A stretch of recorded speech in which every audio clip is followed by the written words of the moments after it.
আসসালামু আলাইকুম।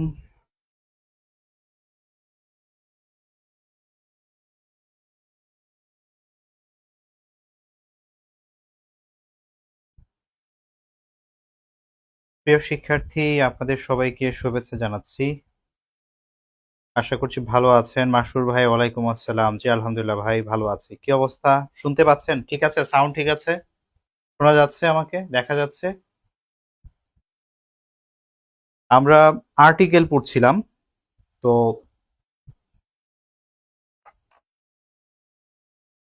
গত ক্লাসে আমরা মোটামুটি ভালো এগিয়েছিলাম। তো আজকে যেটি করব, আমরা চেষ্টা করব আর্টিকেলটা শেষ করে ফেলতে। হ্যাঁ, জি ভালো আছি, আপনাদের দোয়ায় আলহামদুলিল্লাহ ভালো আছি। আগের ক্লাসটা কি পাবো? হ্যাঁ, আগের ক্লাস পাবেন না কেন? গ্রুপে সব ক্লাস দেয়া আছে তো। সব ক্লাস আপলোড করে দিয়েছি গ্রুপে। আপনারা আসলে দেখেন না। আমি মানে এই বিষয়টাতে হতাশ। হ্যাঁ, প্রচন্ড হতাশ। আপনাদের হোয়াটসঅ্যাপ গ্রুপ আছে 2টা, আপনাদের টেলিগ্রাম গ্রুপ আছে একটা। প্রত্যেকটা বিষয়ের আপডেট গুলো আমি গ্রুপগুলোতে দেই। ইভেন যে গ্রুপে ক্লাস হয় সেই গ্রুপেতে ভিডিওগুলো আপলোড হয়েছে, নোটিফিকেশন পাওয়ার কথা, বা গ্রুপগুলোতে আপনারা গেলে একটু স্ক্রল করলে দেখতে পাওয়ার কথা, কিন্তু আপনারা কিছুই দেখেন না। মানে তাহলে আমাদের এই হোয়াটসঅ্যাপ গ্রুপের মানে অর্থ কি? টেলিগ্রাম গ্রুপের অর্থ কি? যদি আপনি আপডেটই না পান তাহলে এই গ্রুপগুলো কেন আছে? আমি সবকিছু যেভাবে অ্যারেঞ্জ করে রাখি, গুছিয়ে রাখি, এরপরও যে আপনার ইনফরমেশন মিস করেন, এই জিনিসটা আসলে খুবই হতাশাজনক। মানে আপনারা শিক্ষিত মানুষ, কিভাবে আপডেটে নিজেকে রাখা যায় বা রাখতে হয়, যদি এটা না জানেন, এই দায়িত্বটুকু যদি পালন করতে না পারেন, তাহলে তো মুশকিল, খুবই মুশকিল। টেকনোলজি ব্যবহার শিখতে হবে। হ্যাঁ, ওকে, আসেন আমরা শুরু করি। গতদিন আমি লাস্ট যেটা নিয়ে আলোচনা করেছি সেটা হচ্ছে যে মেনির পরে আমরা নর্মালি হচ্ছে প্লুরাল নাউন ব্যবহার করি, কিন্তু মেনির পর যদি কখনো দেখি সিঙ্গুলার নাউন আছে, তখন এই গ্যাপের মধ্যে এ অথবা এন, এটা ডিপেন্ড করবে এখানে যে শব্দটা আছে সেই শব্দের শুরুতে কি আছে, সেই অনুযায়ী আমাদেরকে কি করতে হবে, আর্টিকেল এ অথবা এন আমাদেরকে ব্যবহার করতে হবে। আজকে আমরা যেটা শিখবো প্রথমে সেটা হচ্ছে কিছু রোগের নাম আছে, ডিজিজ, তাই না? যত রোগের নাম আছে মনে রাখবেন, নো আর্টিকেল। রোগের নামের আগে কখনো আর্টিকেল ব্যবহার করা যাবে না। যত রোগের নাম আছে সব রোগের নাম হচ্ছে আর্টিকেল ছাড়া আমাদেরকে ব্যবহার করতে হবে। যেমন ধরেন AIDS, virus, infection. Infection is incurable. হ্যাঁ, AIDS, virus, infection is incurable. তো এইডস, ভাইরাস, ইনফেকশন একটা রোগের নাম। তো এটার আগে কোনো আর্টিকেল ব্যবহার করা যাবে না। যত রোগের নাম আছে আর্টিকেল ব্যবহার করা যাবে না। এটা যাই হোক, হ্যাঁ, বাট এখানে একটা এক্সেপশন আছে। এক্সেপশনটা হলো, জ্বর বুঝাইতে আমরা লিখি এ ফিভার, এই জ্বরের ক্ষেত্রে আমাদের আর্টিকেল ব্যবহার করতে হয়। জ্বরের ক্ষেত্রে আমাদের আর্টিকেল ব্যবহার করতে হয়, এটা ব্যতিক্রম, ঠিক আছে? যেমন কারো ঠান্ডা লাগছে, আ কোল্ড। মাথা ব্যথা, আ হেডেক। তারপর হচ্ছে কাশি হয়েছে, আ কফ। ওকে, এগুলো ব্যতিক্রম, এগুলোর আগে আমাদেরকে আর্টিকেল ব্যবহার করতে হবে। এটা একটা এক্সেপশনাল বিষয়। এই ছাড়া যত রোগের নাম আছে, ধরেন ক্যান্সার, কোনো আর্টিকেল দেওয়া যাবে না, ঠিক আছে? ধরেন এই যে এখন হাম চলতেছে, মিজেলস, আর্টিকেল দেওয়া যাবে না। ওকে, রোগের নামের আগে নো আর্টিকেল, কিন্তু এগুলো ব্যতিক্রম। আমার জ্বর হয়েছে, হ্যাঁ, আই হ্যাভ এ ফিভার। হ্যাঁ, আমার ঠান্ডা লাগছে, আই হ্যাভ এ কোল্ড। আমার মাথা ব্যথা, I have a headache, I have a bad headache. এগুলোর ক্ষেত্রে আর্টিকেল দেওয়া যাবে। এই কয়টা মনে রাখতে হবে, স্পেশালি এই কয়টা মনে রাখতে হবে। যেমন আমি বলতে পারি যে he had a bad headache. ঠিক আছে, he had a bad headache মানে তার তীব্র মাথা ব্যথা, তার তীব্র মাথা ব্যথা ছিল। ওকে, তো এই ক্ষেত্রে আমরা এ ব্যবহার করেছি। যদিও হেডেক একটা আনকাউন্টেবল নাউন, এটা গণনা করা যায় না, এটার আগে আর্টিকেল ব্যবহার না করার কথা, কিন্তু আমাদেরকে ব্যবহার করতে হবে, ঠিক আছে? ব্যতিক্রম, ওকে। আচ্ছা, আশাফুল ভাই বলছে 17 নং ক্লাস মিসিং। ওকে ভাই, চেক করবো, যদি মিসিং থাকলে দিয়ে দিব, অসুবিধা নেই। আচ্ছা, নেক্সট আসেন, দি। হুম, দেখেন, মহাবিশ্বে যত একক বস্তু আছে, একক বস্তু, যত একক বস্তু আছে তার আগে দি ব্যবহার করতে হয়। এবং এই দিটার একটা নাম আছে, এই দিটাকে বলা হয় ফেমিলিয়ার, ফেমিলিয়ার দি, মানে পরিচিত দি। ওই জিনিসটা আমরা সবাই চিনি, ওই জিনিসটা আমরা সবাই চিনি বলে আমাদের যেটা করতে হয়, ওই একক বস্তুগুলোর আগে আমাদেরকে দি ব্যবহার করতে হয়। তো এরকম একক বস্তু কি কি আছে, যেমন ধরেন দা মুন আছে, চাঁদ একটাই, পৃথিবীর চাঁদ একটাই, একেবারে একক বস্তু, দি হবে। The sun, the sky, the earth, the world, the universe, the east. এই যে ধরেন পূর্ব দিক কয়টা, একটা, এই জন্য এস, the east. The west, the north, the south. যেই জিনিস একটা আছে, যেই জিনিস একটা আছে সেটার আগে আমরা কি করব, দি ব্যবহার করব। ওকে, তো এরকমের একক বস্তু কি কি আছে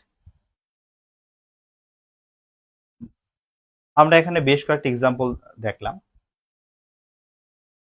আরেকটা জিনিস হলো যে এইটা আমরা রিলেট করেই পড়ি, এইটার সাথে রিলেট করে পড়লে আমাদের মনে রাখা সহজ হবে। যেমন ধর্মগ্রন্থ, দেখেন ধর্মগ্রন্থ কোরআন একটাই, যদিও কোরআনের কপি আছে হাজার হাজার কোটি কোটি। হ্যাঁ, কোরআন বানান এইভাবে লেখা যায়, এইভাবে লেখা যায়। বাইবেল, রামায়ণ, হ্যাঁ, রামায়ণের বানানটা কিন্তু রামায়ণা, হ্যাঁ, কিন্তু রামায়ণ। তো এগুলো হচ্ছে ধর্মগ্রন্থ, যত ধর্মগ্রন্থ আছে ধর্মগ্রন্থের আগে দি ব্যবহার করতে হবে। তারপর হচ্ছে যত সংবাদপত্র আছে সংবাদপত্রের নামের আগে দি হবে, দা Ittefaq, the Prothom Alo, the Daily Star, the News, Newsweek. হ্যাঁ, তো এগুলো কিন্তু হচ্ছে প্রপার নাউন।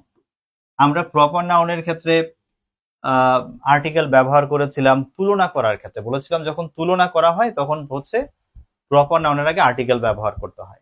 এখানে আরেকটা জিনিস শিখে রাখেন, সেটা হচ্ছে এই যে পত্রিকার নামগুলো, এই পত্রিকার নামগুলো কিন্তু প্রপার নাউন, বাট এদের আগে আর্টিকেল বসে, এটা ব্যতিক্রম, এক্সেপশন। ঠিক আছে, এটা আলাদা করে মনে রাখতে হবে। তারপরে যত জাহাজের নাম আছে, টাইটানিক, দা এমবি আকবর, দা নেলসন, হ্যাঁ, এদের আগে দি বসবে। ট্রেনের নাম, যত ট্রেনের নাম আছে ট্রেনের নামের আগে হচ্ছে দি বসবে, দা উল্কা, দা রাজশাহী এক্সপ্রেস, দা পদ্মা এক্সপ্রেস, এরকম। এরোপ্লেনের নামের আগে দি হবে, দা এয়ারলাইন্স, দা বাংলাদেশ বিমান। যত এরোপ্লেনের নাম আছে এরোপ্লেনের নামের আগে আমাদেরকে দি ব্যবহার করতে হবে। তারপর হচ্ছে বিখ্যাত কোনো স্থাপনা, বিখ্যাত কোনো অট্টালিকার নাম বা স্থাপনার নাম, the Taj Mahal, the World Trade Center, the Burj Khalifa. হ্যাঁ, এগুলোর আগে আমাদের কি করতে হবে, আমাদেরকে দি ব্যবহার করতে হবে। নদীর নাম, যত নদীর নাম আছে নদীর নামের আগে দি হবে, এটা আমরা পারি ছোটবেলা থেকে। আচ্ছা, তারপর হচ্ছে সাগরের নাম, উপসাগরের নামের আগে দি হবে। যত সাগর আছে, সেটা সাগর হোক, উপসাগর হোক, বে হোক, গালফ হোক, যাই হোক, দি হবে। হ্যাঁ, the Red Sea, the Arabian Sea, the Bay of Bengal. দ্বীপপুঞ্জের নামের আগে দি হবে। দ্বীপপুঞ্জ, দ্বীপপুঞ্জ কাকে বলে, যখন ধরেন অনেকগুলো দ্বীপ আছে, হ্যাঁ, অনেকগুলো দ্বীপ আছে, বাট এই পুরো এলাকাটা একটা নির্দিষ্ট নামে পরিচিত, যেমন আন্দামানস। হ্যাঁ, আন্দামানস দ্বীপপুঞ্জ বা নিকোবর দ্বীপপুঞ্জ। এগুলো কি হয়, এগুলো হচ্ছে অনেকগুলো দ্বীপ একসাথে মিলিয়ে একটা সিঙ্গেল নামে পরিচিত হয়। অনেকগুলো দ্বীপের যে সমষ্টি আছে এটাকে আমরা বলি দ্বীপপুঞ্জ। তো দ্বীপপুঞ্জের আগে আমরা কি করব, দ্বীপ মানে দ্বীপ ব্যবহার করব। এরপর হচ্ছে মরুভূমির নাম, যত মরুভূমির নাম আছে সব মরুভূমির নামের আগে দি হবে, দা সাহারা, দা গোবি। হ্যাঁ, এগুলোর আগে আমরা দি ব্যবহার করব। দিকের নাম, দিকের নাম একটাই, তো এই জন্য দিকের নামের আগে আমাদেরকে দি ব্যবহার করতে হবে। পর্বতমালার নাম, পর্বতমালা যেখানে অনেক পাহাড় আছে, অনেকগুলো পাহাড় মিলিয়ে একটা এলাকা, সেই ক্ষেত্রে আমরা দি ব্যবহার করব। মহাসাগরের নামের আগে দি ব্যবহার করব। দেশের নাম, দেশের নাম যদি বহু বচন হয়, যে নেদারল্যান্ডস, ফিলিপাইন্স, হ্যাঁ, মালদ্বীপস, যদি এরকমের প্লুরাল হয়, প্লুরাল হলে তার আগে আমরা কি ব্যবহার করব, দি ব্যবহার করব।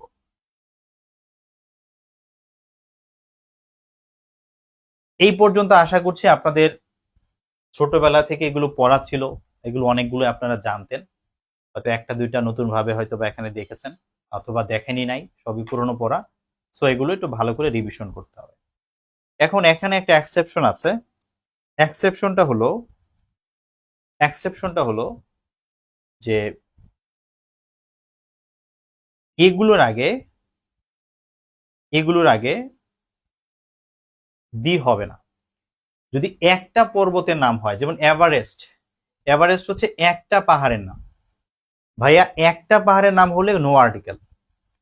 কিন্তু যদি অনেকগুলো মানে পর্বতমালা হয়, হিমালয়াস অনেক পাহাড়, তাহলে দি হবে। কিন্তু এভারেস্ট একটা পাহাড়, হিমালয়ের অনেকগুলো পাহাড়ের মধ্যে এভারেস্ট একটা পাহাড়, একটা পাহাড় প্রপার নাউন, এর আগে কোনো আর্টিকেল ব্যবহার করতে হবে না। ঠিক একইভাবে একটি মাত্র দ্বীপ যদি বোঝায়, সিলন, সন্দ্বীপ, হ্যাঁ, যদি একটা মাত্র দ্বীপ বোঝায়, তার আগে আমরা কোনো আর্টিকেল ব্যবহার করব না। হ্রদের নামের আগে, যেমন লেক সিল্কা, হ্যাঁ, আমরা কি করব না, হ্রদের নামের আগে কোনো আর্টিকেল ব্যবহার করব না।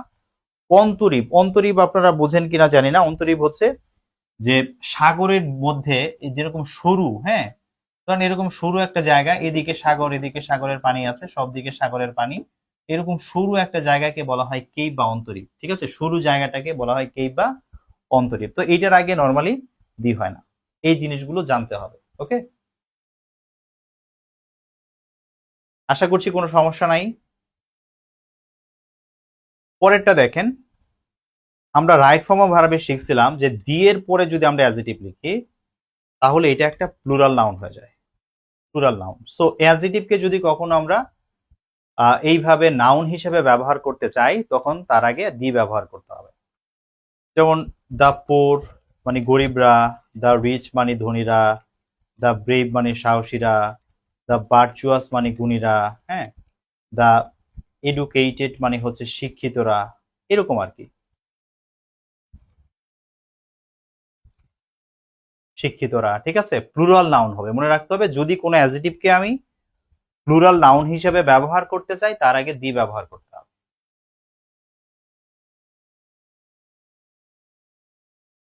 পরের বিষয়টা হলো যে নো আর্টিকেল প্লাস ল্যাঙ্গুয়েজ। যত ভাষা আছে ভাইয়া, ভাষার নামের আগে আপনি কোনো আর্টিকেল ব্যবহার করতে পারবেন না। আপনি সরাসরি বলতে পারেন যে হি স্পিক্স ইন ইংলিশ, সে ইংরেজিতে কথা বলে।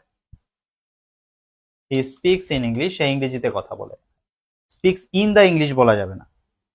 ভাষার নামের আগে কোনো আর্টিকেল দেওয়া যাবে না।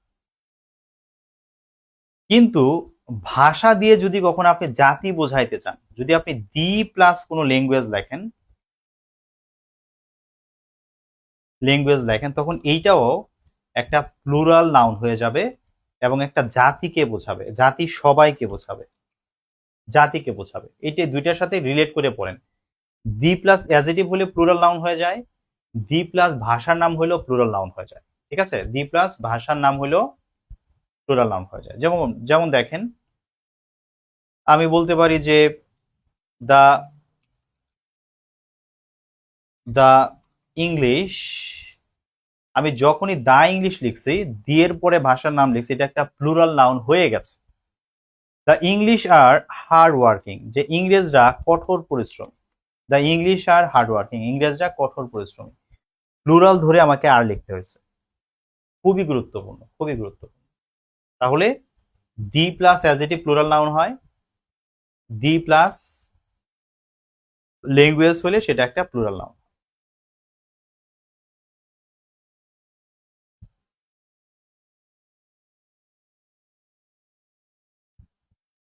আচ্ছা, আর্টিকেলের প্র্যাকটিস শিট দেওয়া হয় নাই মাসুর ভাই, আর্টিকেলের প্র্যাকটিস শিট দেওয়া হবে না। হ্যাঁ, আর্টিকেলের যে এমসিকিউ শিট, এটা আমি রেডি করি নাই, তো এটা আপাতত দেয়া যাচ্ছে না। হ্যাঁ, আচ্ছা,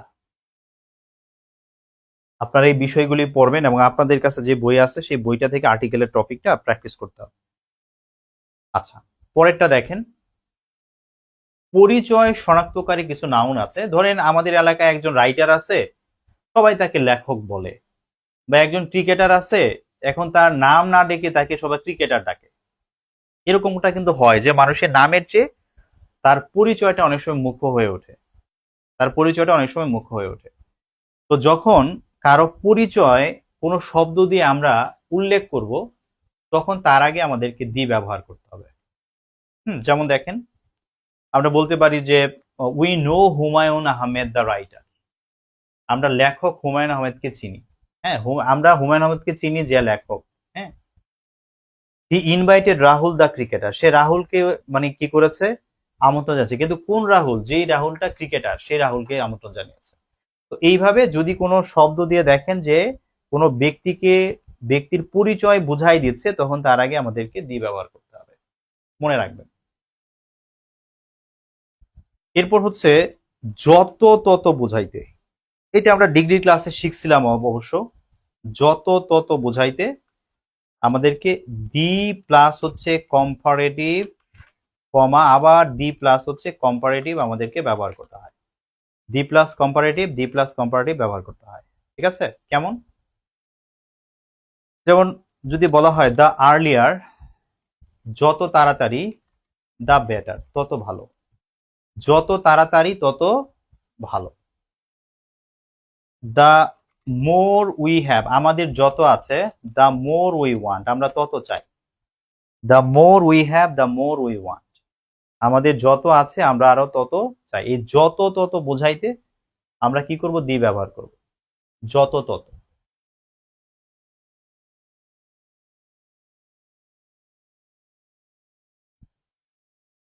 এবার শোনেন, এবার একটা জিনিস শিখি আমরা, পসেসিভ, পসেসিভ দা। পসেসিভ দা কি? পসেসিভ দা হচ্ছে আমাদের অঙ্গ প্রত্যঙ্গ যেগুলো আছে, এই অঙ্গ প্রত্যঙ্গের আগে অনেক সময় আমরা মানে আগে এই জিনিসটা দেখেন যে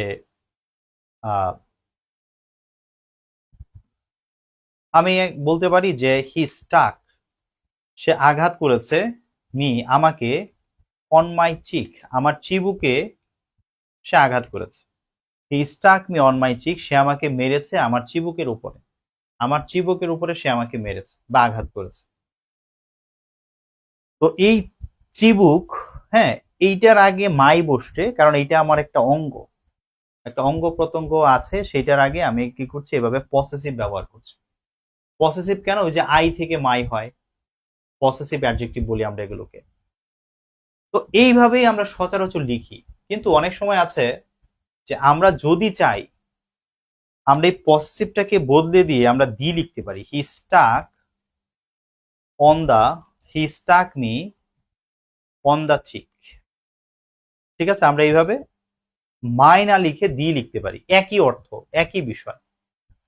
তো যদি কখনো এরকম পসেসিভের পরিবর্তে আমরা দি লিখি, তখন সেটাকে বলা হয় পসেসিভ দি। এবং পরীক্ষায় এটা এইভাবে আসে। পরীক্ষায় কিভাবে আসে? যেমন সেন্টেন্স কারেকশন আপনাকে দিবে যে he pulled the boy by the ear, এটা ভুল আছে কিনা বা এটা ঠিক আছে কিনা, তখন আপনাকে বুঝতে হবে যে সে যেহেতু আমার কান টেনেছে, আমার একটা অঙ্গ টেনেছে, তো সে অঙ্গের আগে দি ব্যবহার করা যাবে। যদিও বাই দ্য ইয়ার না বলে বাই মাই ইয়ারও বলতে পারতাম, সরি বাই হিজ ইয়ারও বলতে পারতাম। ছেলেটার কান ধরেছে তো বাই হিজ ইয়ারও বলতে পারতাম। দুইটাই কারেক্ট, পসেসিভও কারেক্ট, দিও কারেক্ট। তবে দিটা পরীক্ষায় বেশি আসে, কারণ এখানে অনেকেই মনে করে যে সে আমার একটা কান ধরছে, হ্যাঁ, এই জন্য হচ্ছে এ অথবা এন হবে, এরকমটা মানে মিন করে অনেকে লিখতে চায়, তখন ভুল হয়। এই জন্য আমাদের জেনে রাখতে হবে অঙ্গ প্রত্যঙ্গের আগে দি হবে। অঙ্গ প্রত্যঙ্গের আগে এইভাবে আমরা কি করব? দি লিখবো, এবং এটাকে বলা হয় পসেসিভ দি। হ্যাঁ, খুব গুরুত্বপূর্ণ, পরীক্ষা এটা বেশ কয়েকবার আসছে।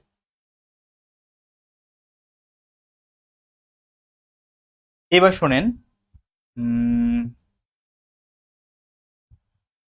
Musical instrument. মিউজিক্যাল ইনস্ট্রুমেন্টের ক্ষেত্রে, মিউজিক্যাল ইনস্ট্রুমেন্ট বাদ্যযন্ত্র না? তো মনে রাখবেন, যদি আপনি বাজাতে বোঝা মানে বাজানো বোঝান, যে কেউ মিউজিক বাজাচ্ছে, কোন একটা ইনস্ট্রুমেন্ট বাজাচ্ছে, বাজানো বোঝাইতে দি প্লাস ইনস্ট্রুমেন্ট হয়। বাজানো বুঝাইলে দি প্লাস ইনস্ট্রুমেন্ট হয়। যেমন আমি বলতে পারি হি প্লেজ দ্য ফ্লুট, সে বাঁশি বাজায়। হ্যাঁ, he can he can play the piano, say piano বাজাতে পারে। He can play the piano. Piano বাজাতে পারে, বাজানো বুঝাইলে দি হবে। কিন্তু যদি আপনি কখনো দেখেন যে প্লে অন কথাটা ব্যবহার করছে, তখন নো আর্টিকেল, তখন শুধু ইনস্ট্রুমেন্টের কথাটা লিখতে হবে। ইনস্ট্রুমেন্ট, হ্যাঁ। যদি প্লে অন থাকে তখন আর্টিকেল ব্যবহার করা যাবে না। যেমন আমি লিখতে পারি হি প্লেইজ অন ফ্লুট, সে বাঁশি বাজায়, বা she can play on piano, play on piano. তাহলে যখন প্লে অন থাকবে, প্লে অন, শুধু এই প্লে অনের ক্ষেত্রে মনে রাখবেন প্লে অনের পরে সরাসরি ইনস্ট্রুমেন্ট বসবে। একমাত্র যদি শুধু প্লে বা এরকম থাকে তখন আমরা কি করব, ইনস্ট্রুমেন্টের আগে দি ব্যবহার করব। আর অন থাকলে নো আর্টিকেল, কোনো আর্টিকেলের দরকার নেই, শুধু ইনস্ট্রুমেন্টটা রেখে দিই। খুব গুরুত্বপূর্ণ।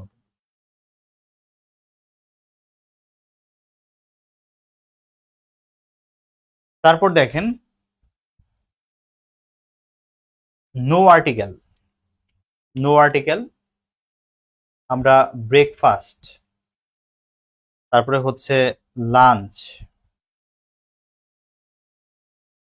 তারপর হচ্ছে ডিনার, সাপার, এদের আগে কোনো আর্টিকেল ব্যবহার করা যাবে, কোনো আর্টিকেল ব্যবহার করা যাবে না। যেমন he has had his dinner, সে তার ডিনার খেয়েছে। তো ডিনারের আগে আমি আর্টিকেল ব্যবহার করি নাই, ঠিক আছে। বা আই হ্যাভ মাই ব্রেকফাস্ট, আমি আমার ব্রেকফাস্ট খাই, ব্রেকফাস্টের আগে নো আর্টিকেল, আর্টিকেল দেওয়া যাবে না, আর্টিকেল দিলে ভুল হবে। কিন্তু মাঝে মধ্যে আমরা একটু বাড়িয়ে বলতে চাই যে আমি আজকে বেশ ভালো নাস্তা করেছি, ভালো নাস্তা করেছি, গুড ব্রেকফাস্ট।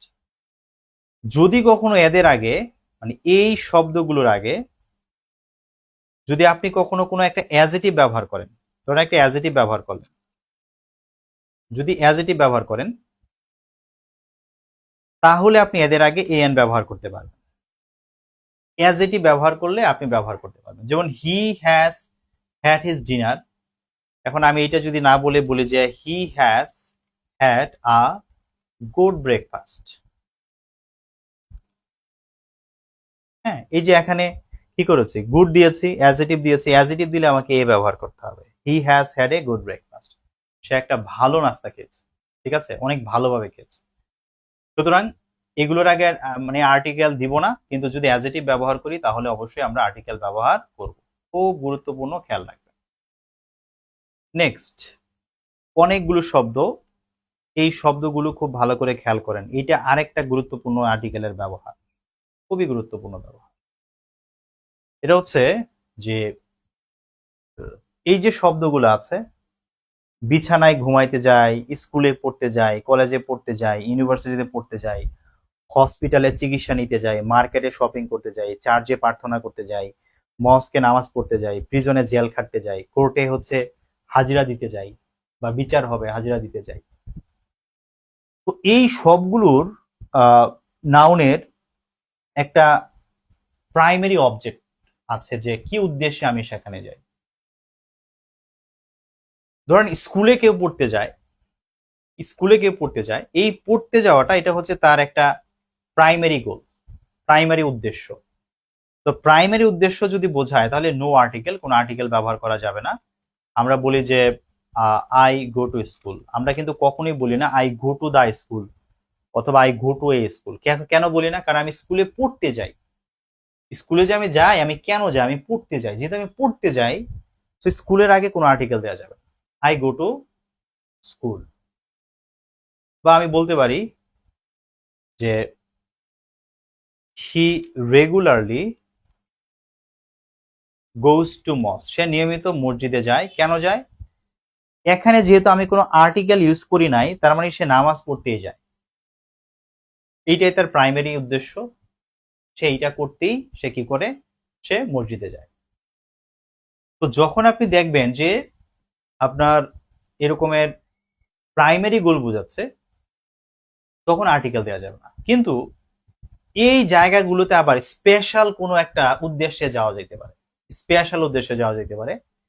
যেমন ধরেন আপনার বাবা বা কোনো একটা স্টুডেন্টের বাবা সে তার ছেলের স্কুলে যাচ্ছে বেতন দেওয়ার জন্য, তার মানে সে ডেইলি বেতন দিতে যায় না, সে মাসে হয়তো একবার যায় বা 6 মাসে একবার যায় বা বছরে একবার যায়। তাহলে সে কিন্তু স্কুলে পড়তে যায় না, সে স্কুলে বেতন দিতে যায়। এখন আমি যদি লিখি যে my dad went to the school yesterday, এই যে আমি ওয়েন্ট টু দ্য স্কুল যে বলছি, এই দ্য স্কুল বুঝাইতেছে যে আমার বাবা স্কুলে পড়তে যায় নাই, হয়তো আমার নামে বিচার দিতে গেছে, আমার রেজাল্ট জানতে গেছে, অন্য কোন উদ্দেশ্যে গেছে, সে পড়তে যায়নি। স্কুলে টিচার যায় পড়াইতে, শিক্ষার্থীরা যায় পড়তে। টিচারের প্রাইমারি গোল হচ্ছে পড়ানো আর স্টুডেন্টের প্রাইমারি গোল হচ্ছে পড়া। এরা যখন স্কুলে যাবে তখন সেটা হচ্ছে নর্মালি টু স্কুল। আর যখন আমার বাবা গেল স্কুলের বেতন দিতে, ফিস দিতে, তখন সেটা বিশেষ উদ্দেশ্যে গিয়েছে। বিশেষ উদ্দেশ্যে গেলে আমাকে আর্টিকেল ব্যবহার করতে। আমার কথা কি বুঝতে পারছেন বলেন তো? ক্লিয়ার কিনা?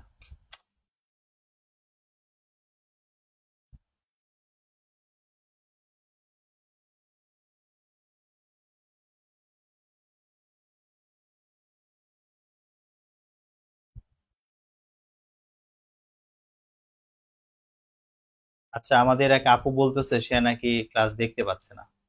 খুবই মর্মাহত হইলাম। হ্যাঁ, এটা হচ্ছে আমাদের গ্রুপ, তাই না? এই যে এটা হচ্ছে আমাদের গ্রুপ, এটা আমাদের গ্রুপ। তো এই যে এখন হচ্ছে আমাদের লাইভ ক্লাস চলতেছে, যে আর্টিকেল 2 লাইভ ক্লাস চলতেছে, ইজ লাইভ নাও। আমি নিচে যাই,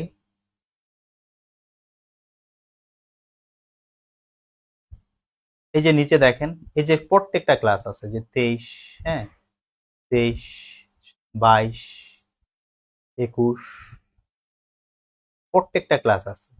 এখন এরপরে যদি আপনি ক্লাস না দেখতে পারেন, এমনি কি বলবো?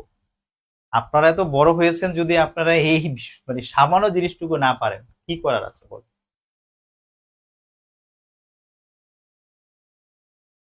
আপনারা হুট করে এসে বলেন ভাইয়া ক্লাস পাই না, ইভেন কত মেসেজে আসে, মানে কেউ দেখে না।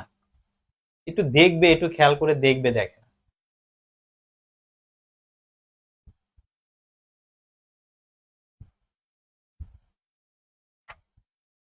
আচ্ছা, একজন বলতেছিল 17 নাম্বার ক্লাস নাকি নাই, 19 আছে, 18 আছে, 16 আছে, 17 নাম্বারটা মনে আপলোড হয় নাই। আচ্ছা, 17 নাম্বারটা আমি আপলোড করে দেবো, অসুবিধা নাই। হ্যাঁ, ওকে, চলেন লাস্ট একটা জিনিস পড়াবো আর্টিকেলের, এরপর আর্টিকেল নিয়ে আমাদের আর কিছু লাগবে না। হ্যাঁ, লাস্ট একটা জিনিস পড়াবো, সেটা হচ্ছে যে অনেক সময় একটা জিনিস পাবেন, সেটা হচ্ছে হি কল্ড মি আ ফুল, সে আমাকে বোকা বলেছে, সে আমাকে বোকা বলেছে বা আমাকে সে বোকা ডেকেছে। ওকে, হি কল্ড মি আ ফুল। তো এরকম ভাবে আমরা অনেকে আছে যে অনেকে অনেক কিছু বলে ডাকি, যে he called me a liar, he called me a coward, he called me a genius. হ্যাঁ, এই যে কেউ যখন কাউকে কিছু বলে, কিছু বলে ডাকে, তখন এরকম আর্টিকেল দিতে হয়, এই অথবা এন হয় নরমালি। হ্যাঁ, কেউ যখন কাউকে কিছু বলে ডাকে, এটা সেন্টেন্স কারেকশনের জন্য খুব ইম্পর্টেন্ট।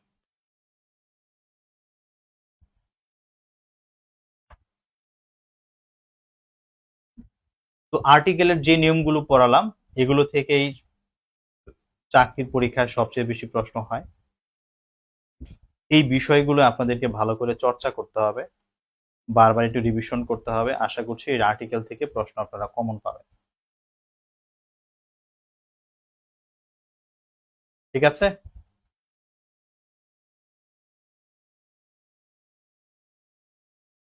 তাহলে আমাদের আর্টিকেল শেষ। আশা করি আর্টিকেল বুঝাইতে পারছি ভালো করে। ওকে, আজকে থেকে আমরা শুরু করব সিম্পল কমপ্লেক্স কম্পাউন্ড। হ্যাঁ, সিম্পল কমপ্লেক্স কম্পাউন্ড পড়াবো।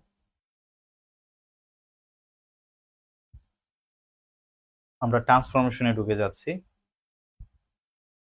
খুব মনোযোগ দিবেন, হ্যাঁ। সিম্পল কমপ্লেক্স কম্পাউন্ড আপনাদের অনেকের কাছে অনেক কঠিন লাগে, চেষ্টা করব জিনিসটাকে সহজ করে বোঝাইতে যেন আমরা পারি।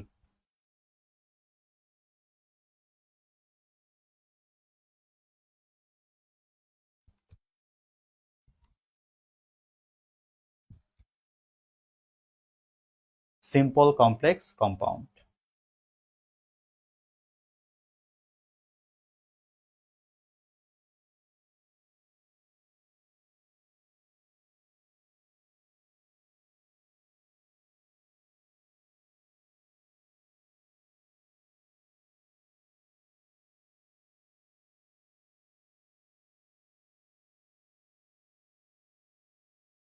খুব মনোযোগ দেন, আমি কি বলি, কি বোঝাই, ভালো করে নেন।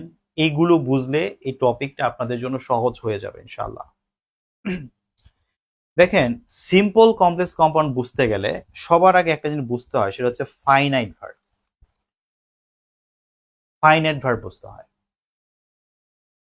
মনে রাখবেন, সাবজেক্টের পরে যখন ভার্ব ওয়ান বা ভার্ব টু বসে, সাবজেক্টের পরে যখন ভার্ব ওয়ান ভার্ব টু বসে, এই ভার্ব ওয়ান এবং ভার্ব টু হচ্ছে আমাদের ফাইনাইট। ঠিক আছে, এই দুইটাকে আমরা ফাইনাইট ভার্ব বলি। তার মানে মাথায় ঢুকিয়ে রাখেন যে ভার্ব ওয়ান ভার্ব টু ছাড়া ফাইনাইট ভার্ব হয় না। ফাইনাইট ভার্ব হতে গেলে তাকে ভার্ব ওয়ান অথবা ভার্ব টু হওয়া লাগবে। আরেকটা হলো নন finite verb. Non finite verb কোনগুলো? দেখেন, যদি কোনো ভার্বের সাথে আইএনজি থাকে সেটা অবশ্যই নন ফাইনাইট ভার্ব। সে বাক্যের যেখানেই বসুক সেটা একটা নন ফাইনাইট ভার্ব। যত ভার্ব থ্রি আছে সেন্টেন্সের মধ্যে, এই ভার্ব থ্রি হচ্ছে একটা নন ফাইনাইট ভার্ব। এবং কোনো ভার্বের আগে যদি টু থাকে, টু প্লাস যদি বেস ফর্ম থাকে, সেইটাও একটা নন ফাইনাইট ভার্ব। এবং আমরা রাইট ফর্ম অফ ভার্বে দেখছিলাম যে মাঝে মধ্যে এই টু হিডেন অবস্থায় থাকতে পারে। বয়েজের ক্লাসও দেখছিলাম বেয়ার ইনফিনিটিভ, যেটা টু আছে কিন্তু টু লেখা হয় না, টু আছে কিন্তু টু লেখা হয় না। তো সেটা হচ্ছে আমাদের নন ফাইনাইট ভার্ব। তাহলে নন ফাইনাইট ভার্ব তিন ভাবে হয়: আইএনজি, ভার্ব থ্রি অথবা টু প্লাস বেস ফর্ম, মাঝে মধ্যে টু হিডেন থাকতে পারে। এখন ধরেন আমাকে একটা সেন্টেন্স দিল যে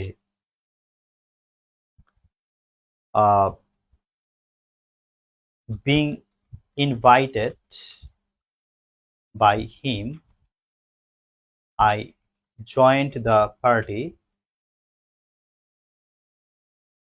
without any hesitation. Okay, being invited by him, I joined the party without any hesitation. তো এই বাক্যটার মধ্যে কয়টা ভার্ব আছে? একটা ভার্ব আছে, দুইটা ভার্ব আছে, তিনটা ভার্ব আছে। তিনটা ভার্ব আছে। দেখেন, এখানে যেহেতু এটা আইএনজি আছে, এটা অবশ্যই একটা নন ফাইনাইট ভার্ব। এই ইনভাইটেড একটা ভার্ব থ্রি। কিভাবে বুঝি ভার্ব থ্রি? কারণ সাবজেক্টের পরে ভার্ব টু বসে। ভার্ব টু কিন্তু সাবজেক্ট ছাড়া কোথাও বসে না। আপনি দেখবেন যে যেখানেই ভার্ব টু বসতেছে, ভার্ব টু বসবে কোন একটা সাবজেক্টকে সামনে রেখে। সাবজেক্ট আছে, ভার্ব টু আছে, কিন্তু ভার্ব থ্রি সে এরকম একা একা বসতে পারে, বাক্যের যে কোনো জায়গায় বসতে পারে। তার দরকার হচ্ছে সে যে কোনো জায়গায় বসতে পারে। তো এটা হচ্ছে একটা ভার্ব থ্রি। সো এটা হচ্ছে একটা নন ফাইনাইট ভার্ব। এটা একটা নন ফাইনাইট ভার্ব। আর এই যে জয়েন্ট, দেখেন সাবজেক্টের পরে বসে, সাবজেক্টের পরে বসে, এটা ভার্ব টু। সুতরাং এইটা হচ্ছে আমার একটা ফাইনাইট ভার্ব। এটা একটা ফাইনাইট ভার্ব। এই বিষয়টা কি বুঝতে পারছেন বলেন তো? এখানে finite verb, non finite verb কি চিনতে পারলেন? আরো একটা বাক্য দেখেন,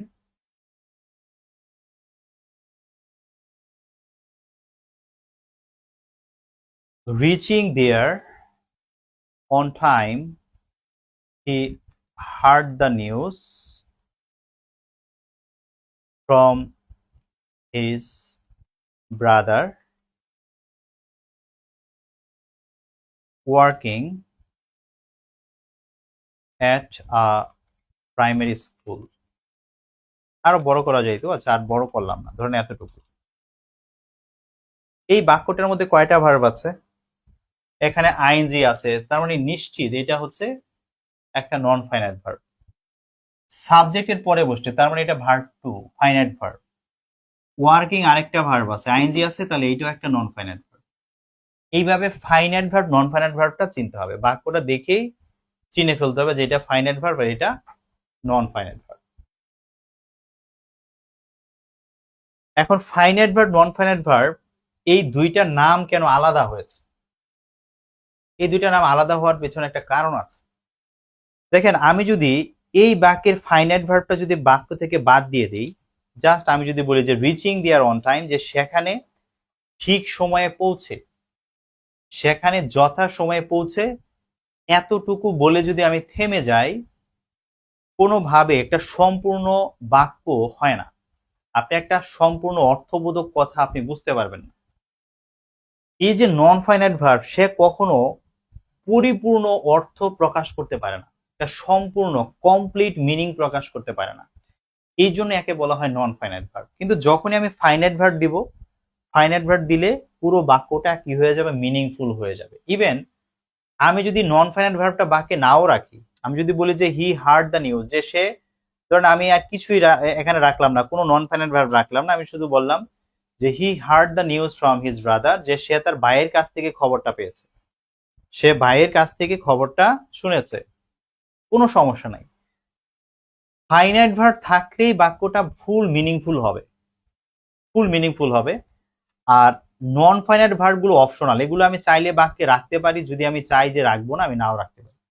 এই জন্য এই যে ফাইনাইট ভার্ব আছে, এই ফাইনাইট ভার্বকে বলা সমাপিকা ক্রিয়া, সে মিনিংটা ফিনিশ করতে পারে, সম্পূর্ণ করতে পারে, কমপ্লিট করতে পারে। আর নন ফাইনাইট ভার্ব পারে না, এই জন্য একে বলা হয় অসমাপিকা ক্রিয়া। ঠিক আছে? তো এই সমাপিকা ক্রিয়া অসমাপিকা ক্রিয়া এই এতটুকু বুঝলেই হবে, এর বেশি বেশি লাগবে না ইনশাল্লাহ। হ্যাঁ, এর বেশি দরকার নেই।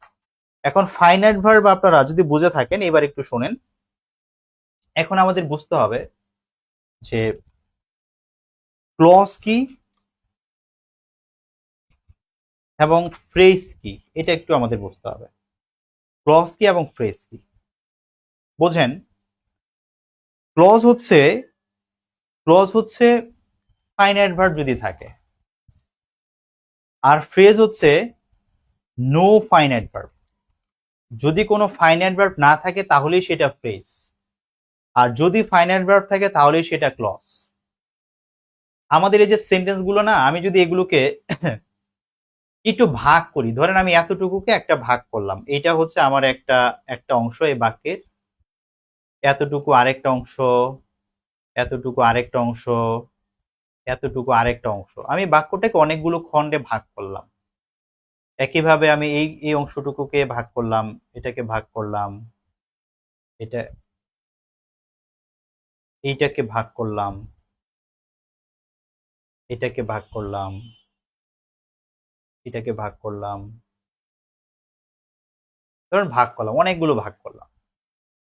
এখন এই অংশের মধ্যে নন ফাইনাইট ভার্ব আছে, নন ফাইনাইট ভার্ব আছে, কিন্তু নো ফাইনাইট ভার্ব, কোনো ফাইনাইট ভার্ব নাই। যদি ফাইনাইট ভার্ব না থাকে, যদি কোনো ফাইনাইট ভার্ব না থাকে, তাহলে সেটা হচ্ছে ফ্রেজ। তাহলে এই অংশটা একটা ফ্রেজ, এটা একটা ফ্রেজ। এখানে একটা ফাইনাইট ভার্ব আছে, সুতরাং এটা হচ্ছে একটা ক্লজ। এখানে কোনো ভার্বই নাই, তাহলে এটা ফ্রেজ। এখানে কোনো ফাইনাইট ভার্ব নাই, সুতরাং এইটাও একটা ফ্রেজ। এখানে কোনো ফাইনাইট ভার্ব নাই, সো এটা একটা ফ্রেজ। এখানে ফাইনাইট ভার্ব আছে, সো এটা একটা ক্লজ। এখানে ফাইনাইট ভার্ব নাই, ফ্রেজ। এখানে ফাইনাইট ভার্ব নাই, এটাও ফ্রেজ। এখানে নন ফাইনাইট ভার্ব আছে কিন্তু কোনো ফাইনাইট ভার্ব নাই, সো এটাও হচ্ছে ফ্রেজ।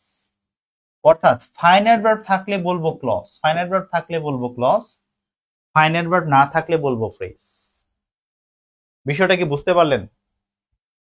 ফাইনাইট ভার্ব থাকলেই বলবো ক্লজ, ফাইনাইট ভার্ব না থাকলেই বলবো ফ্রেজ, ব্যাস, আর কিছু লাগে না।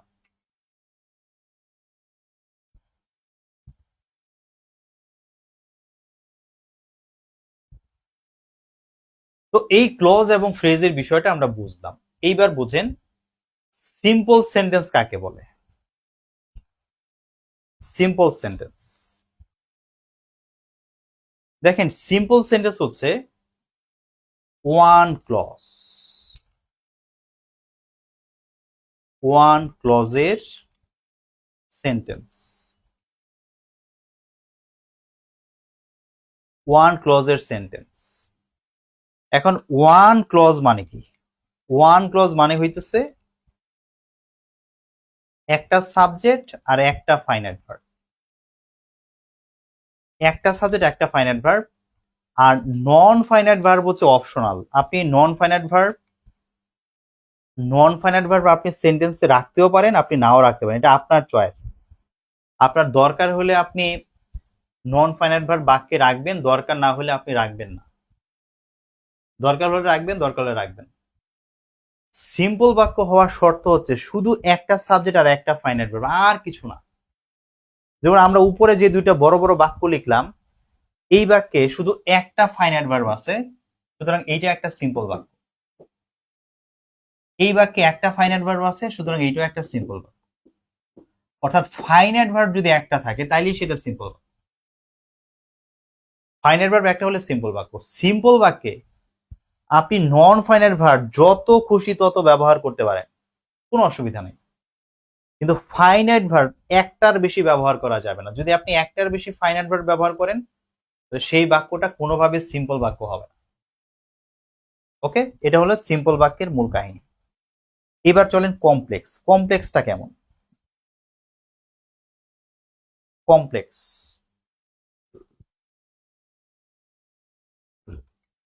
কমপ্লেক্স, হ্যাঁ, কমপ্লেক্স সেন্টেন্স হচ্ছে প্রথমত সেন্টেন্সের মধ্যে একটা কনজাংশন থাকবে, কনজাংশন থাকবে, এরপরে একটা সাবজেক্ট থাকবে, একটা ফাইনাইট ভার্ব থাকবে, একটা কমা থাকবে, এরপর আবার একটা সাবজেক্ট, একটা ফাইনাইট ভার্ব থাকবে। তার মানে কমপ্লেক্স সেন্টেন্স আমাদের দুইটা ক্লজ থাকবে, কনজাংশনের পরে, কনজাংশনের পরে একটা ক্লজ, কমা, তারপরে আরেকটা ক্লজ। এই দুইটা ক্লজ থাকে, সেটাকে বলবো আমরা কমপ্লেক্স সেন্টেন্স। আরেকটু যদি আমরা একটু গোছায়া পড়ি, তাহলে আমাদের পড়তে হবে এইভাবে যে প্রথমে একটা কনজাংশন, এবং কনজাংশনের পরে একটা সাবঅর্ডিনেট ক্লজ। সাবঅর্ডিনেট ক্লজ, কেন সাবঅর্ডিনেট ক্লজ বলতেছি? সাবঅর্ডিনেট ক্লজ আরেকটা হচ্ছে মেইন ক্লজ। এক কথা, যদি আপনাকে জিজ্ঞেস করে কমপ্লেক্স বাক্য কি, বলতে হবে যে যেই সেন্টেন্সের মধ্যে একটা সাবঅর্ডিনেট ক্লজ এবং একটা মেইন ক্লজ থাকে, সেটাই হচ্ছে আমার কমপ্লেক্স সেন্টেন্স। কমপ্লেক্স সেন্টেন্স মানে হওয়ার শর্ত হচ্ছে এইটা, একটা কনজাংশন, আর কনজাংশনের সাথে যে ক্লজটা থাকে সেটাকে বলি আমরা সাবঅর্ডিনেট ক্লজ, আর অন্যটাকে বলি আমরা মেইন ক্লজ। ঠিক আছে? একটা conjunction, subject plus subordinate clause, এবং হচ্ছে আরেকটা মেইন ক্লজ। প্রশ্ন হইল কেন এটাকে সাবঅর্ডিনেট ক্লজ বলতেছি, কেন বলতেছি, রিজনটা কি? রিজনটা হচ্ছে ওই যে নন ফাইনাইট ভার্ব যেরকম মিনিং প্রকাশ করতে পারে না সম্পূর্ণ, সাবঅর্ডিনেট ক্লজ সেম পারে না। যেমন দেখেন, আমি যদি বলি যে এস এস হি ওয়াজ পুর, যেহেতু সে গরিব ছিল, যেহেতু সে গরিব ছিল বলে থেমে গেলাম। আপনি খেয়াল করে দেখেন, যেহেতু সে গরিব ছিল, যদি এতটুকু বলে আমি থেমে যাই, আপনি কিন্তু আমার কথা বুঝতে পারতেছেন না যে আমি আসলে কি বলতে চাচ্ছি। হ্যাঁ, আপনি কোনোভাবেই বুঝতে পারবেন না যে আমি কি বলছি। তার মানে এটা মিনিং কমপ্লিট করে নাই। এই যে কনজাংশন আছে, কনজাংশনের সাথে যে ক্লজটা থাকে, এইটাকে বলি আমরা সাবঅর্ডিনেট ক্লজ বা ডিপেন্ডেন্ট ক্লজ, কারণ সে মিনিং প্রকাশ করতে পারে না, সে মিনিং প্রকাশ মানে কমপ্লিট মিনিং প্রকাশ করতে পারছে না। তো এইটা এই জন্যই আমরা এটাকে বলি সাবঅর্ডিনেট ক্লজ, মানে সে ডিপেন্ডেন্ট ক্লজ, সে হচ্ছে ওই মেইন ক্লজের উপরে ডিপেন্ড করে। যেমন আমি যদি এই কথাটা না বলে, কারণ এই কথাটা না বলে আমি যদি জাস্ট বলি যে he could not, he could not continue continue his study. হ্যাঁ, সে তার পড়াশোনা চালিয়ে যেতে পারে নাই, আপনি কিন্তু পুরোপুরি মিনিং বুঝছেন যে সে পড়াশোনা চালিয়ে যেতে পারে না। এইটা হচ্ছে আমাদের মেইন ক্লজ।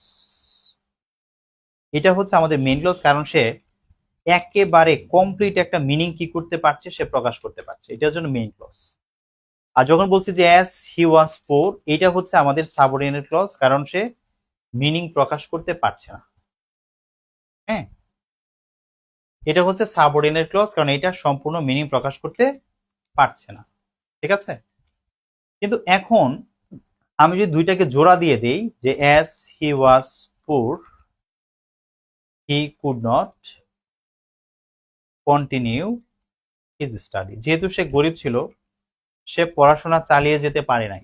দেখেন এখন একটা কমপ্লিট মিনিং আমরা বুঝতে পারছি। তো এইভাবে যখনই সেন্টেন্সে মেইন ক্লজ থাকবে, মেইন ক্লজটা কি করতে পারবে, সে মিনিংটা একদম ক্লিয়ারলি প্রকাশ করতে পারবে। আর সাবঅর্ডিনেট ক্লজ নিজে মিনিং প্রকাশ করতে পারে না, কমপ্লিট মিনিং প্রকাশ করার জন্য তাকে এই মেইন ক্লজের উপরে ডিপেন্ড করতে হয়, নির্ভর করতে হয়। এই জন্য এটার নাম হচ্ছে সাবঅর্ডিনেট ক্লজ, এটার নাম হচ্ছে ডিপেন্ডেন্ট ক্লজ, এটার নাম হচ্ছে এমবেডেড ক্লজ। ঠিক আছে, বা এটাকে বলা হয় ডিপেন্ডেন্ট ক্লজ, এমবেডেড ক্লজ। নামগুলো মনে রাখেন। ঠিক আছে, তিনটা নাম মনে রাখলে ভালো হয়। একটা হচ্ছে সাবঅর্ডিনেট ক্লজ, একটা হচ্ছে ডিপেন্ডেন্ট ক্লজ, একটা হচ্ছে এমবেডেড ক্লজ। এই তিনটা নাম যদি মনে রাখেন ভালো হয়, পরীক্ষা যে কোনো নামে আসতে পারে। ঠিক আছে, যে কোনো নামে আসতে পারে। তো এই হলো কমপ্লেক্স সেন্টেন্সের মূল কাহিনী। এখন কমপ্লেক্স সেন্টেন্সের এই যে কনজাংশনটা যে শুরুতে দিলাম, মাঝখানে কমা দিলাম, এইটা আমি নাও করতে পারি। আমি করতে পারি এই মেইন ক্লোজটাকে আগে নিয়ে আসতে পারি। দেখেন, এই মেইন ক্লোজটা আগে আনতে পারি। আমি আগে লিখে দিলাম যে he could not continue his study, আর এই যে সাবঅর্ডিনেট ক্লজটা এটাকে আমি পরে নিয়ে আসতে পারি, পরে নিয়ে আসতে পারি, এইভাবে লিখতে পারি, he could not continue his study as he was poor. Okay, তো খেয়াল করতে হবে কনজাংশনটা শুরুতে থাকলে কনজাংশনের যখন সাবঅর্ডিনেট ক্লজটা শেষ হবে একটা কমা লাগবে, কিন্তু কনজাংশনটা যদি বাক্যের মাঝখানে থাকে আমার কোনো কমার দরকার নাই, কোনো কমা দিতে হবে না। হ্যাঁ, জাস্ট বাক্যটা লিখে ফেলবো। এই বাক্যটা এই বাক্যটার মধ্যে কোনো ডিফারেন্স নাই, সেম কথা। তো মূল বিষয় হচ্ছে যে মেইন ক্লোজ আমরা আগেও লিখতে পারি, পরেও লিখতে পারি, এটা আমার চয়েস আমি কিভাবে লিখবো, বাট দুইটাই কারেক্ট। ওকে, সুমন শিকদার ভাই, থ্যাংক ইউ সো মাচ ভাই। আমি চাই শিখেন, চাকরি হোক, ভালো থাকেন, সুন্দর একটা জীবন হোক, এটাই চাই। হ্যাঁ, এই জন্য এত কথা বলা। আমি চেষ্টা করি যেন আমার শিক্ষার্থীরা বোঝে। হ্যাঁ, ক্লাস নিলাম, শিক্ষার্থীরা বুঝে না, পারে না, তাহলে ক্লাস নিয়ে লাভ কি? ক্লাস নিয়ে তো লাভ। তাহলে কমপ্লেক্স বাক্য বোঝা গেল। এখন আপনার মনে একটা প্রশ্ন আসবে যে ভাইয়া কমপ্লেক্সে কোন কনজাংশন গুলো থাকে, এগুলো নিয়ে টেনশন করা লাগবে না, কারণ আমি যখন চেঞ্জিং শেখাবো কিভাবে কমপ্লেক্স থেকে সিম্পল করব, সিম্পল থেকে কমপ্লেক্স করব, কনজাংশন গুলো আমাদের মুখস্থ হয়ে যাবে। সুতরাং কনজাংশন গুলো নিয়ে এখন টেনশন করার কিছু নাই। হ্যাঁ, এরপর দেখেন, এবার আসেন কম্পাউন্ড সেন্টেন্স। কম্পাউন্ড,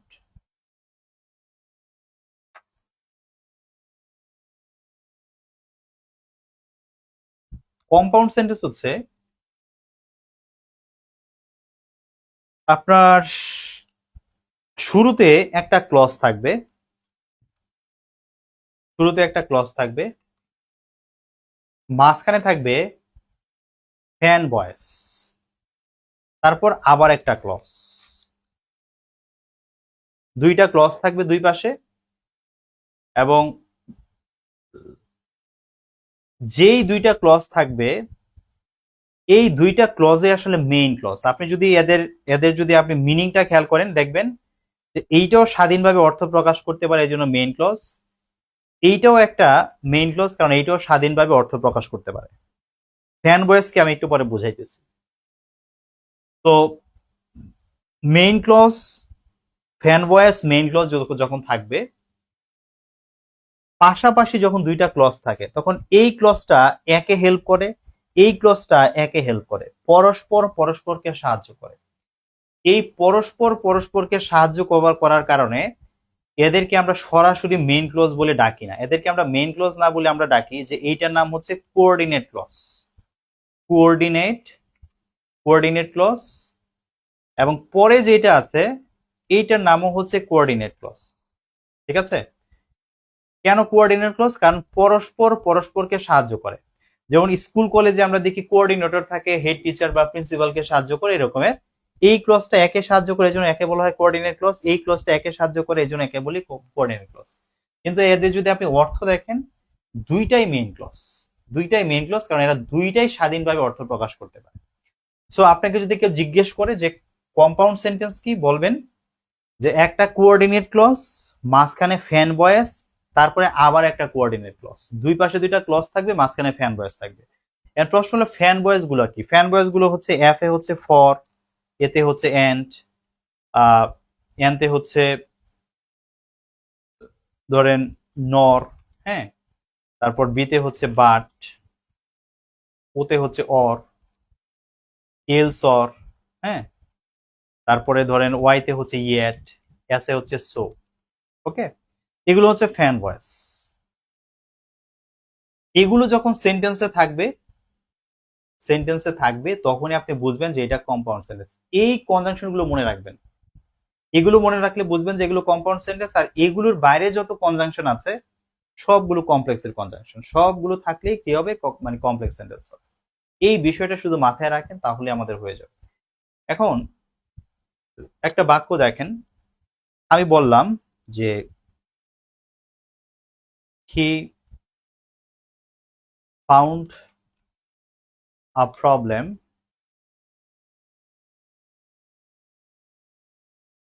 দেয়ার, সে সেখানে একটি সমস্যা দেখেছিল, অ্যান্ড হি সলভ ইট, এবং সে এটা সমাধান করেছিল। ঠিক আছে?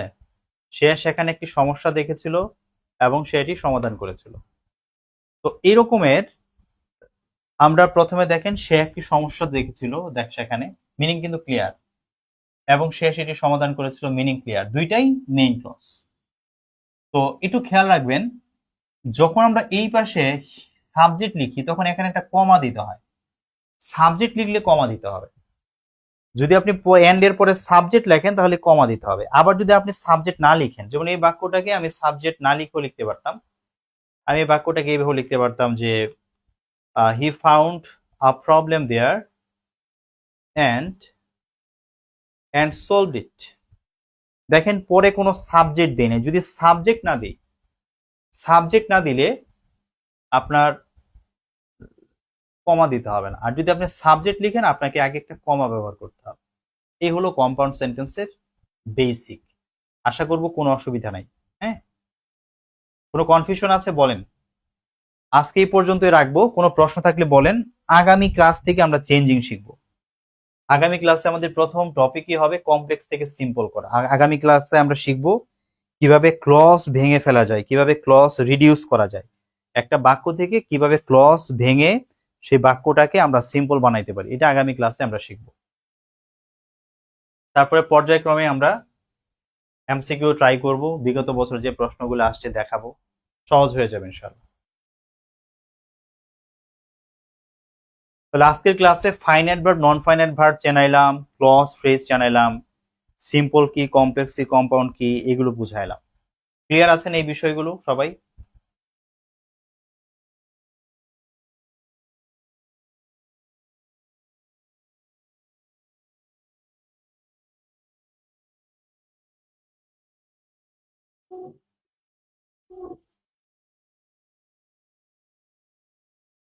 ঠিক আছে মাসুর ভাই, থ্যাংক ইউ। তো ভালো থাকবেন আপনারা, ইনশাল্লাহ নেক্সট ক্লাসে কথা হচ্ছে। কালকেই ক্লাস, কালকে আমরা চেঞ্জিং শিখবো। ওকে, তো শুভরাত্রি, সবাই ভালো থাকবেন, থ্যাংক ইউ সো মাচ।